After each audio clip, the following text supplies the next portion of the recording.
ঠিক আছে, BC normal বের করতে বলবো।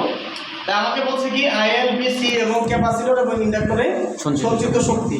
তাহলে এখন আমরা সাপ্লাইটা দেখেন, আগে আমাকে সোর্স দেখতে হবে এটা এসি না ডিসি।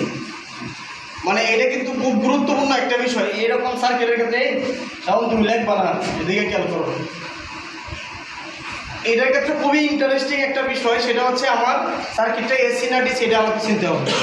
সার্কিট এসি না ডিসি এটা চিনবো কীভাবে? সাপ্লাই দিয়ে গেছি। যদি মানে টাইমের সাপেক্ষে এটা যে আমার এসি সোর্স দিতে হবে, ব্যাপারটা কিন্তু এরকম না। যদি আমাকে এই চিহ্নটা দিত, ভালো করে বুঝেন, তাহলে এটাও DC circuit confirm. DC circuit confirm. যদি এই সার্কিট এই চিহ্ন দেয় নাই, কি দিছে এরকম প্লাস মাইনাস চিহ্ন দিয়ে দিছে, তার মানে সেটা এসি হইতে পারে ডিসি হইতে পারে। তাহলে আমাকে চিনতে হবে কি দেখে সাপ্লাই। সাপোজ এটা যদি এই ভোল্টেজটা না দেয়া, যদি জিরো ভোল্ট এরকম দিত, তাহলে কি বলতে? কারণ কি এটা অ্যাঙ্গেল আছে, অ্যাঙ্গেল অথবা ফেজরের যে কোনো রূপ থাকলে সেটা কি এসি। ঠিক আছে।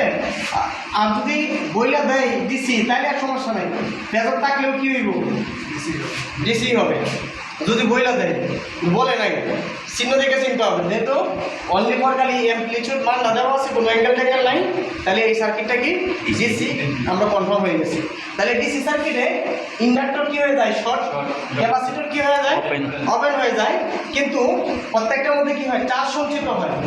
এই ক্যাপাসিটরটা কি করে? ভোল্টেজ সঞ্চয় করে রাখে, ভোল্টেজ মানে ভোল্টেজ পাই, আর ইন্ডাক্টরের ভিতর দিয়ে কি কারেন্ট পাই। তাহলে ফর্মুলাতে বসাই দিলে হয়ে যাবে। তাহলে আমরা যদি সার্কিটটাকে একটু মোটিভেশন করি, কেউ সার্কিট মোটিভেশন নাও করে কোনো সমস্যা নাই, সে যদি বুঝতে পারে। কারণ আমি জানি এটা কি হয়ে যাবে বলে ওপেন হয়ে যাবে, এটা ওপেন হয়ে যাবে, আর এটা কি হয়ে যাবে বলে শর্ট হয়ে যাবে। এই তো আমার সার্কিট। কিন্তু কেউ যদি এটা মনে মনে রাখা করতে পারে, তার এরকম করার কোনো প্রয়োজন নাই। কথা কি ক্লিয়ার? ওকে। তাহলে একটা জিনিস খেয়াল করেন, এটা যদি ওপেন হয়ে যায়, তাহলে এটা সার্কিটে কাজ করতেছে না। এই ওপেনটা এটাকে কি করে দিতেছে? বাতিল করে দিতেছে। তাহলে অনলি করে এই এতটুকুই কাজ করতেছে না। তাহলে এতটুকুর ভিতরে কোন কারেন্টটা ফ্লো হচ্ছে? আয়ন। তাহলে আমরা কি সরাসরি আয়ন পাই গেছি না? আয়ন এর কত? 12 ভাগ কত বলেন? 1 প্লাস কত? 5 ইকুয়াল টু কত? 2 অ্যাম্পিয়ার। তাহলে এটা একটা आंसर। হ্যাঁ, আমি ধৈর্য হয়ে গেলে হবে নাকি? দাবি করেন। এরপরে আমাকে বের করতে বলছে কি বিসি। যে বিসি মানে কি? এটার ভোল্টেজ। তাহলে এইটার ভোল্টেজ যদি আমি বের করতে চাই, তাহলে এটা শুধু খালি এটার আলাদাতে আসলাম। তাহলে আমি কি এইটাতে মানে 2 দ্বারা গুণ করে দিলে হয়ে যাচ্ছে। অথবা এই ভোল্টেজ থেকে যদি এই ডটটা বাদ দেন, তাও কি এই ভোল্টেজটা পাবেন। কথা কি ক্লিয়ার? এখন যদি এই চিহ্নটা এটা মাইনাস এদিকে দিত, এদিক দিয়ে প্লাস দিত, তাহলে কি ভোল্টেজের মানটাও কি হয়ে যেত? চেঞ্জ হয়ে যেত। কথা কি ক্লিয়ার? তখন সেটা মাইনাস আসতো, যেহেতু এটা প্লাস, তাহলে কারেন্টটা যেহেতু এই দিক বরাবরই আছে, তাহলে এটা পজিটিভ, এটা কি নেগেটিভ। ক্লিয়ার? দেখেন, এটা নেগেটিভ নেগেটিভ নেগেটিভ, তার মানে এটা নেগেটিভ।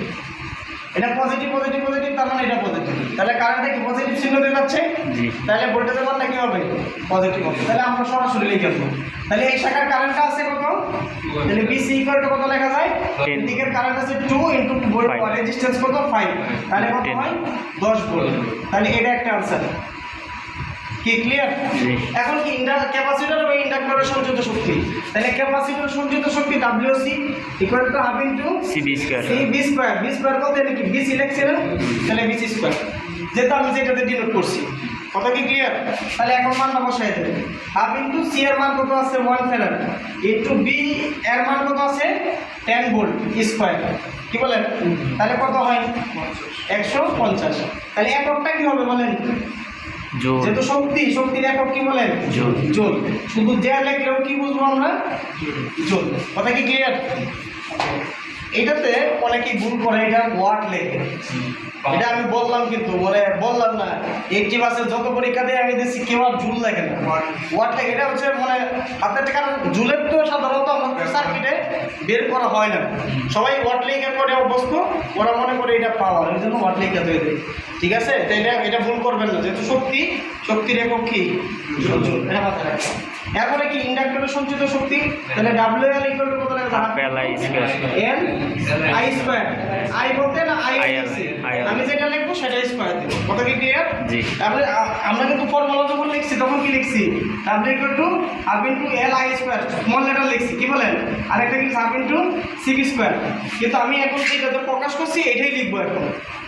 কথা বুঝতে, এটা এক লেখলাম, একটা প্রকাশ করলাম, আরেকটা দেন, তাহলে কিন্তু হবে না। ঠিক আছে, মাথায় রেখে নেব। তাহলে হাফ ইন্টু কত, এল এর মান কত পাইছি আমরা, মানে 2, তাই না? আর এল এর মান মানে এল দেওয়া আছে কত, 2, আর মানে আই এর মান কত পাইলাম, 2 স্কয়ার। তাহলে কত আসে, 2 2 কাটা যায়, তাহলে 4, তাহলে 4 জুল।